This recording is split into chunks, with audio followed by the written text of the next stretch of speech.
America is ready for an African American president? It certainly is being tested. That was evidence at that time that we could have major breakthroughs. In 1988, on a small budget, $17 million, we got 1,250 delegates. 20 years later, Barack is running a much more expanded campaign. He's raised nearly $100 million and could very well win the nomination. He has the gifts of spirit, the charisma. He's very attractive to people. He's a coalition builder. He has a message of hope and inclusion at a time when there's such cynicism and despair in America, given the impending recession in the economy, given the war, a misguided war in Iraq, the crisis in Afghanistan. So he has a message of hope, and the money and the machinery and the timing. So he has a combination that is working in his favor. And so far, it's early on. He's leading in delegates in the popular vote. So he's putting America to the test. After these 8 years with George Bush and his youth, do you think he'd be a good president? Absolutely. They start with our economy. Mr. Bush came in, we had the largest surplus ever. Now we have the largest deficit and the most debt.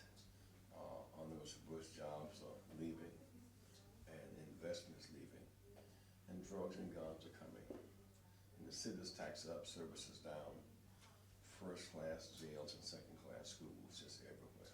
Now we face an impending recession in part based upon the home foreclosure crisis. Subprime loans where people are given loans that were beyond their means. And sometimes people were steered into them who had the means. For example, 20% of all subprime loans went to African Americans. But half of those persons were eligible for prime or low rate loans, but they took advantage of them.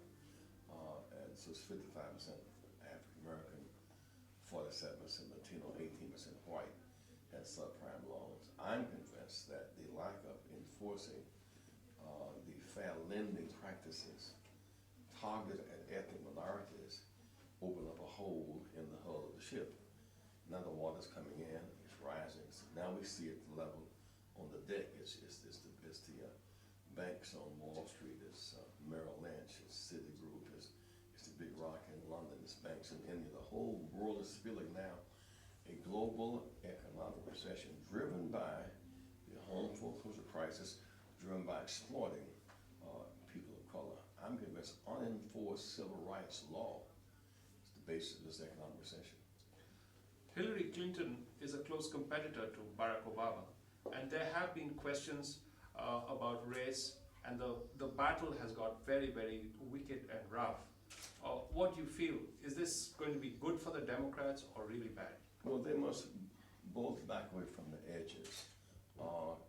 Race is so serious, and the racist heritage is so great. It needs healing. It doesn't need the scab pulled off. It needs bridges built. It needs healing. And so, in some sense, both sides have tossed barbs in that direction. For example, when she gave a lot of credit to Lyndon Johnson for the Voting Rights Act, they said she was discrediting Dr. King. Well, that's not true. Dr. King needed Lyndon Johnson.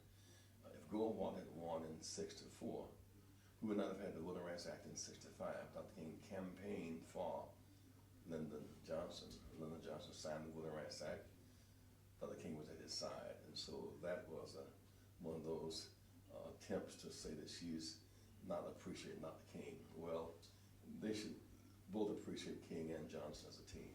On the other hand, the attempt to suggest that Barack is somehow akin to Reagan because he said something of Reagan's style was impressive, his way of getting things done.